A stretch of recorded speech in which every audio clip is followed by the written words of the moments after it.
Hello and welcome back to your own YouTube channel इस पर Hindi 1 to 1। Unusual Hindi sentences हैं, आर्ट हैं, फटाफट से करते हैं इनको ट्रांसलेट। समझते हैं कि जब हिंदी में आप कहते हैं किसी के शब्द आपकी सर आंखों पर, या कोई नमक छिड़क रहा था जले पर, तो इन इस जैसे सारे स्टेटमेंट्स को हमने आपने देख ही लिया है। कैसे करना है ट्रांसलेट, आइए वो सीखते हैं। लेकिन सब्सक्राइब, लाइक और शेयर, आपको पता है ये मेरी एनर्जी का सोर्स बनता है। हर एक लाइक, हर एक शेयर जो आप करते हैं, हर एक सब्सक्राइब जो आप करते हैं, वो मुझे प्रेरित करता है, प्रोत्साहित करता है कि मैं आपके लिए ऐसे वीडियोस रोज लेकर आ पाऊँ। मुझे पता है कि मेरे वीडियोस एस्थेटिकली बहुत गुड नहीं, बहुत अच्छे नहीं होंगे, लेकिन जो काम की बात है, जो नॉलेज मैं आपसे शेयर करना चाहता हूँ, वो पर्पस मीट हो रहा है। तो इसी वजह से मैं वीडियो पे ज़्यादा फोकस नहीं कर रहा, मैं कंटेंट पे भी फोकस कर रहा हूँ, and I am sure you like it. तो सब्सक्राइब, लाइक और शेयर ज़रूर कर दीजिएगा, आपके लिए फ्री है, मेरे लिए एनकरेजमेंट। करते हैं शुरुआत। आपके शब्द मेरी सर आंखों पर।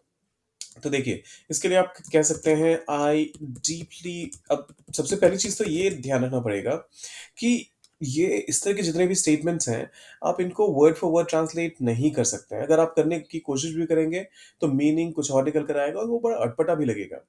तो इसका जो सेंस आ रहा है कि मतलब सर आँखों पर, मतलब बस आप जो जो आपने कह दिया, वो बहुत मैं इस चीज़ की इज़्ज़त करता हूँ, मैं रिस्पेक्ट करता हूँ। So I deeply respect your words.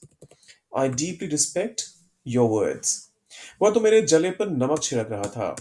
He was, फिर से ध्यान रखिएगा, ये मत कह दीजिएगा sprinkling salt on my wounds, वो अटपटा हो जाएगा। इसके बदले आप कह सकते हैं he was adding insult to my injury. He was adding insult to my injury. Okay. अरे, he was adding insult to my injury. खराब मौसम ने मेरी तैयारियों पर पानी फेर दिया। बैड वेदर, अब देखिए, पानी फेर दिया मतलब सारा बर्बाद कर दिया। तो इसके लिए आप स्पॉइल्ड का इस्तेमाल कर सकते हैं। So bad weather spoiled my preparations. So bad weather spoiled my preparations. आप चाहे तो द बैड वेदर भी कह सकते हैं, किसी खास दिन के बैड वेदर की बात हो रही है, तो आप द बैड वेदर भी कह सकते हैं, वो भी सही है। वह हमेशा ख़याली पुलाव पकाता रहता है, मतलब कल्पना की दुनिया में जीता रहता है। जो रियलिटी है, उससे उसकी बातों का कोई कनेक्शन नहीं है, दूर-दूर तक रिश्ता नहीं है। तो आप कहेंगे ही इज़ ऑलवेज़। और ख़याली पुलाव पकाने के लिए या कल्पना की दुनिया में रहने के लिए आप डे ड्रीमिंग का इस्तेमाल कर सकते हैं। So he is always day dreaming, he is always day dreaming. ये तो बहुत सिरदर्दी वाला काम है, मतलब इस काम में बहुत ज़्यादा टेंशन होने वाली है, या फिर बहुत ज़्यादा परेशानी होने वाली है। तो इसके लिए कैसे, इसे कैसे ट्रांसलेट करेंगे, आइए वो भी देखते हैं। या तो this is a very troublesome job या फिर work. This is a very troublesome task, work या फिर job. This is a very troublesome task, और वर्क और जॉब। फिर आता है उसने अपनी बातों से दिल जीत लिया। देखिए, इसके लिए आप कह सकते हैं ही वन हार्ट्स। मेरा दिल जीत लिया ऐसा नहीं कहा जा रहा है, उसने अपनी बातों से दिल जीत लिया। तो ही वन हार्ट्स, और किस चीज से, अपनी बातों से।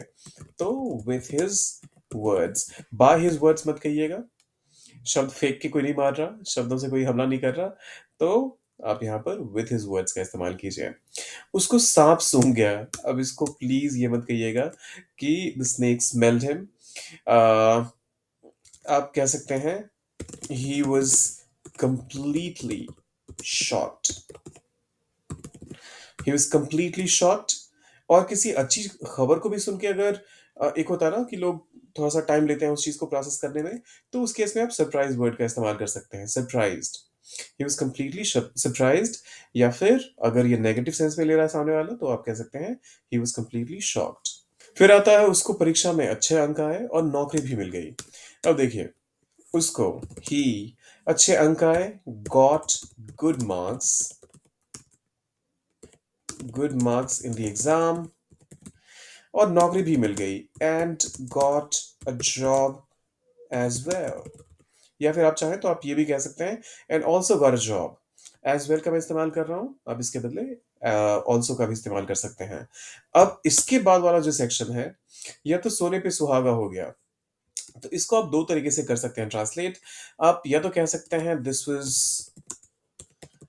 Icing on the cake. On the cake. This was icing on the cake.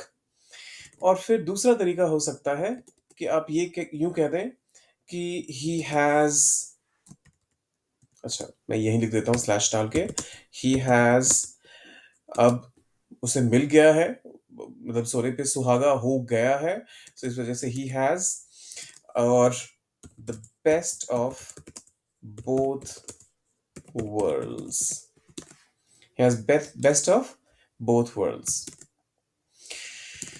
he has the best of both worlds। चलिए, यहाँ पर ये वाली कहानी होती है खत्म, ये वाला मतलब वीडियो होता है खत्म। लेकिन जाने से पहले सब्सक्राइब, लाइक और शेयर जरूर कर दीजिएगा।